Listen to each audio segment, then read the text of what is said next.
By 1940, Nazi Germany had invaded many European nations and turned its attention to gaining control over the rest of Europe. The Nazis planned to forcefully invade France, Belgium, and Holland. However, when Marshal Henry Philippe Pétain rose to power in France, he surrendered to the Germans. On June 22nd, France became divided into two parts. The northern 3/5 and the Atlantic coast were to be controlled by the Nazis, and the remaining parts of the south were to be ruled by a French puppet government. The southern region was known as Vichy.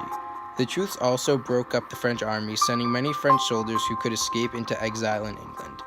The truce angered French citizens, many of whom wished to continue the war against Germany. These people created the French resistance and were led by Charles de Gaulle. For years, the French resisted the Nazis and led attacks on them. Then, during D-Day on June 6, 1944, in Normandy, the French provided intelligence reports to the U.S., which played a vital role in the winning of the war.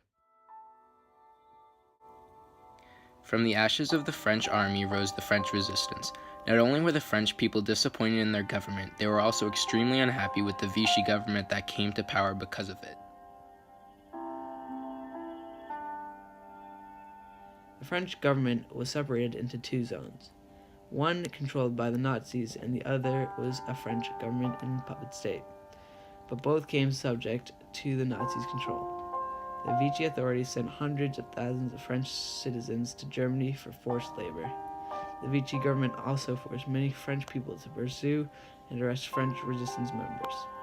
This led to the discontent of many French civilians, so the resistance had to take action. At first, many resistance parties did not cooperate together and supported different people. Some people supported Charles de Gaulle, while others wanted France to become communist after the war. The resistance members consisted of many different social and religious classes of people and took a while to work together. A very important part of the success of the resistance was to stay undercover, so life went on like normal. After finally coming together, political parties banned by the Nazi government were determined to form resistance groups. During the Nazi regime, communists and socialists were persecuted. Partisan groups with political ties, such as the Socialist Action Committee Socialiste and the Communist Front National Popular Media and Member Network to produce and distribute anti-Nazi propaganda. A German general ordered a command to General Pierre-Joseph Koenig, a leader of the French forces, then uprising in the city would result in major consequences. As the war went on, papers published coded messages that communicate instructions to members. During the course of the war, underground newspapers supplied information to over 1 million readers. Citizens such as the Maquis, who were men and women who avoided French labor by hiding in the mountains. Led by Charles de Gaulle, who was in London at the time, the French resistance used guerrilla warfare, a type of warfare which small groups of armed civilians launch attacks and hit and runs on unsuspecting troops, aggressively attacking police and German occupiers, sabotaging their communication lines and vehicles. Women also played a large role in the resistance. They distributed ration books and assisted with salvage projects. They also planted victory gardens, which were gardens used to produce more food during a war. They served in the Civil Air Patrol or worked as air raid wardens and ambulance drivers. The most important woman to France and the war as a whole was Virginia Hall, an American spy. She was able to work with the British Special Operations Executive and the U.S. Office of Strategic Services. She helped plan attacks of sabotage on Nazi supplies and transportation, while also planning guerrilla warfare attacks. She was extremely educated in weapons, communications, resistance activities, and security. She also helped in the escape of resistance members that had been arrested by the Nazis. Resistance groups also developed an underground railroad system to smuggle downed Allies back to Britain or the front lines. Using standardized coded messages, Allied troops were sent to various safe houses en route to their destination. Toward the end of the war, these same networks were used to send messages to different resistance groups throughout the countryside. They used code names, symbols, messages, drawings, and poems to send messages or to identify as a member of the resistance. The Americans were a big contribution to the war, and their inclination to do so did not come easily. America needed to quickly raise, train, and outfit a big military force. They also needed to find a way to provide material aid to its close allies, Great Britain and the Soviet Union. Meeting these challenges required a massive government spending and forced American industries to focus on wartime production, leading to the construction of huge new factories, changes in consumption, and restrictions on many aspects of everyday life in America. Contributions from all Americans, young and old, men and women, would be necessary to build up what President Roosevelt called the arsenal of democracy. These soldiers were made up of all people, men and women.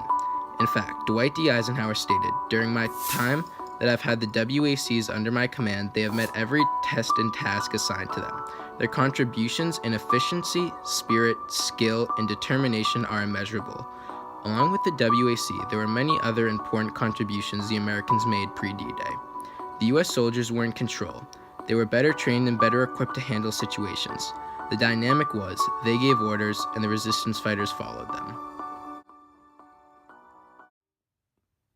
After many attacks on Nazi soldiers by resistance fighters, the Nazis decided to execute thousands of suspected resistance fighters. This did not work because it caused the resistance to grow stronger.